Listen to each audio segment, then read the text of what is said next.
नमस्कार साथियों, अमिदीप क्लासेस में आपका स्वागत है। और आज का हमारे फिजिक्स में चुंबकीय क्षेत्र में जो है दो समांतर धारावाही चालकों के मध्य बल ज्ञात करना है। जिसके लिए आइए देखते हैं कि दो धारावाही चालक लेते हैं, जिसमें एक में धारा अगर I1 प्रवाहित होती है तो दूसरे में धारा I2 प्रवाहित होती है।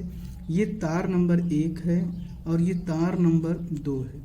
इनके बीच की दूरी स्मॉल d है, इनके मध्य की दूरी स्मॉल d है। अगर धारा ऊपर की तरफ प्रवाहित होती है तो चुंबकीय क्षेत्र दाहिने हाथ के हथेली के अनुसार अंदर की तरफ होगी और इस धारावाही चालक पे चुंबकीय क्षेत्र का मान बाहर की ओर स्थित होगा। आइए साथ ही देखते हैं कि माना दो समांतर तार जिनके मध्य की दूरी स्मॉल d हो तो तार 1 पर धारा I1 तथा तार 2 पर धारा I2 प्रवाहित होती है।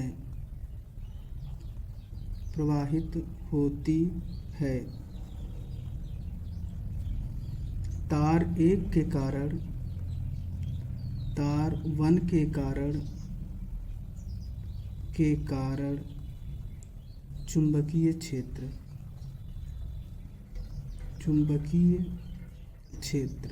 तो तार 1 के कारण साथियों चुंबकीय क्षेत्र B1, तार 1 के कारण चुंबकीय क्षेत्र यहाँ B1 लगेगा और B1 बराबर होगा μ0 I/2 पाई d। इस अंदर की तरफ इसकी दिशा होगी, ये समीकरण नंबर 1। तार 2 के कारण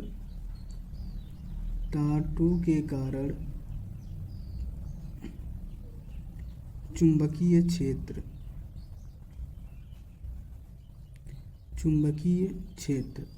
B2 बराबर μ0 I/2 पाई d। ये चुंबकीय क्षेत्र बाहर की तरफ होगा, ये समीकरण नंबर 2।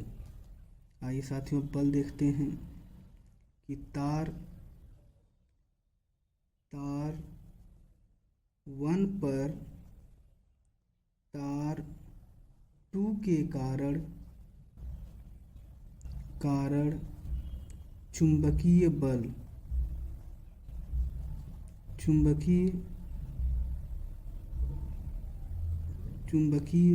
बल देखिए क्या हो जाएगा।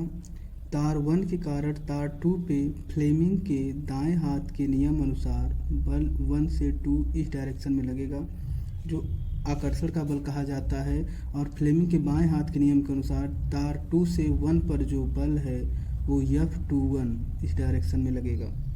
अतः साथियों देखते हैं कि बल F12 बराबर I1 और ये तार की लंबाई जो है हमारे पास L है, दोनों तारों की लंबाई L है। तो I1 L B2 sign 90 degree, क्योंकि चुंबकीय क्षेत्र अंदर की तरफ है और लंबाई और चुंबकीय क्षेत्र के मध्य का कोण L और B के मध्य का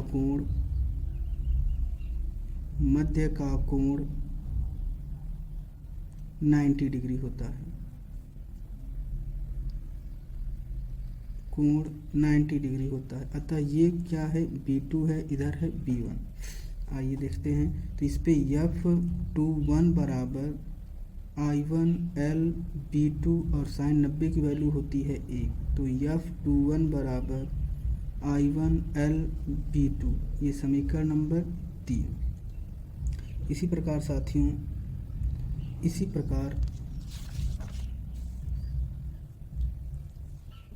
इसी प्रकार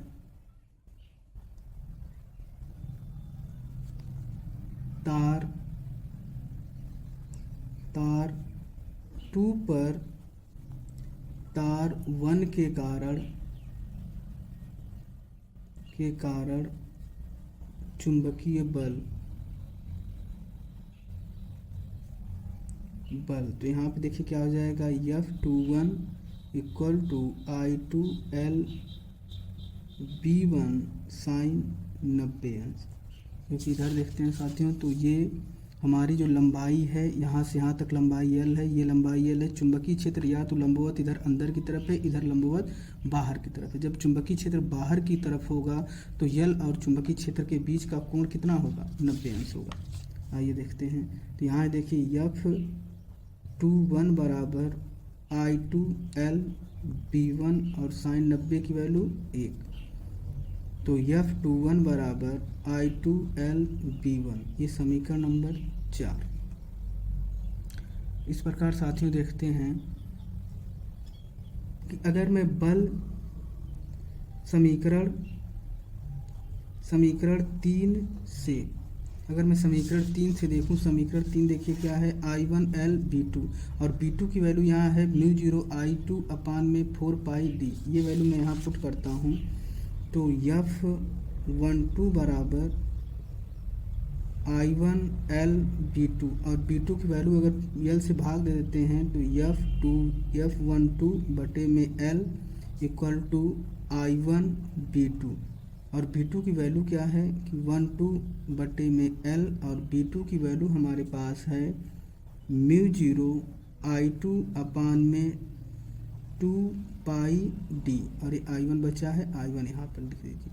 तो इस प्रकार F12 बटे में L equal to μ0 I1 I2 बटे में 2 पाई d, ये हमारे पास एकांक लंबाई पे बल का फार्मूला आ गया। इसी प्रकार अगर मैं F21 बराबर बल को देखूं तो F21 समीकरण 4 से तो F21 अगर बल को देखें तो F21 बराबर कितना हो जाएगा साथियों, I2L B1 और B1 की वैल्यू देखिए कितना है, तो B1 बराबर यहाँ पे देखिए निकाला गया है, B1 बराबर μ0 I1 अपान 2 पाई d, तो μ0 I2 बटे में 2 पाई d।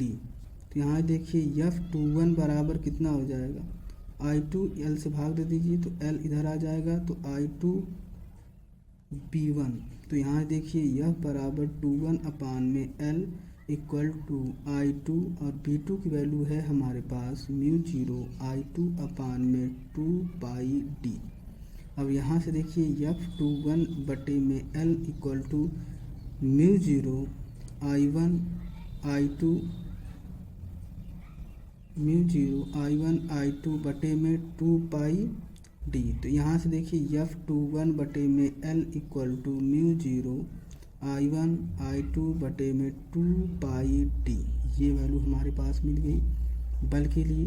अब देखिए साथियों, अगर मैं एक नॉर्मली ग्राफ बनाऊँ इसका जो है, नॉर्मली अगर देखें तो ये बल किधर की तरफ लग रहा है, ये बल है, ये धारावाहिक चालक है जिसकी लंबाई L है और इनके बीच की दूरी क्या है, इनके बीच की दूरी स्मॉल d है। अगर धारा I इधर की तरफ बह रही है, I1 और I2 भी इधर इसी दिशा में बह रही है की दिशा में, तो ये जो चालक पर लगने वाले बल जो हैं, चालक पर लगने वाला बल F12 इस डायरेक्शन में और F21 ऐसे लगेगा, तो दोनों बल तो समान है लेकिन दिशाएं विपरीत हैं।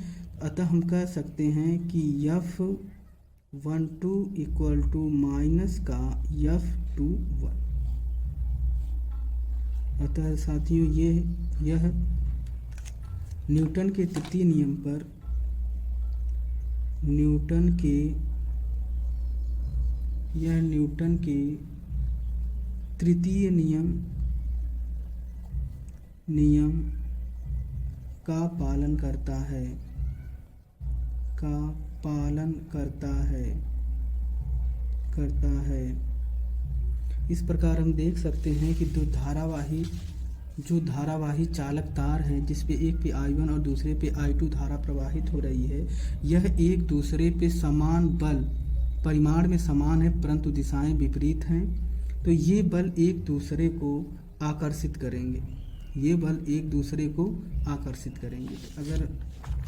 करेंगे, अतः कि जब इनकी दिशाओं को अगर बदल दिया जाए तो ये बल, जैसे अगर मैं कहूँ कि ये दोनों बल, एक बल ऐसे, दूसरा बल इस डायरेक्शन में लग रहा है, अगर धारा I1 बह रही है, धारा I2 यहाँ से बह रही है, तो अगर F12 इस डायरेक्शन में है, F21 ऐसे डायरेक्शन में है, तो ये दोनों बल आकर्षण ये दोनों बल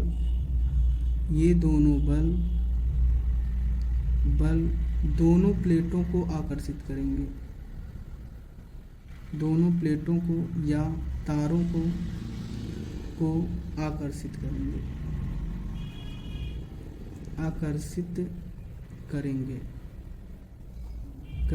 इस प्रकार आइए एक चित्र बनाकर देखते हैं। अगर मैं यहाँ पर अगर एक बैटरी लगा, एक धारावाही चालक है,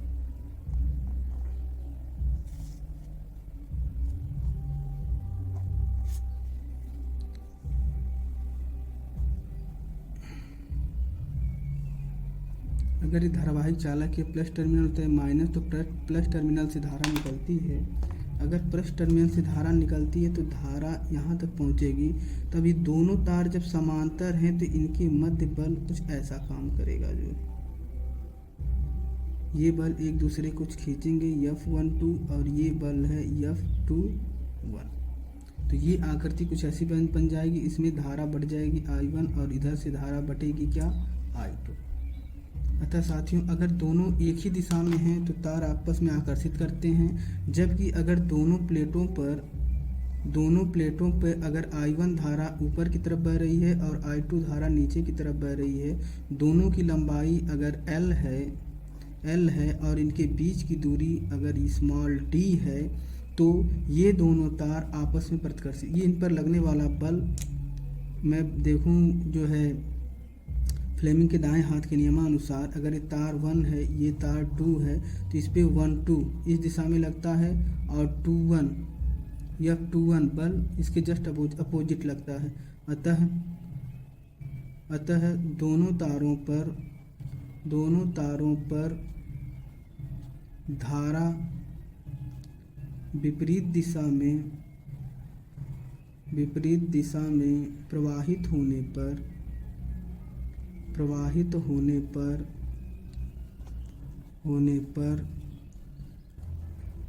होने पर दोनों तार एक दूसरे को प्रतिकर्षित करते हैं,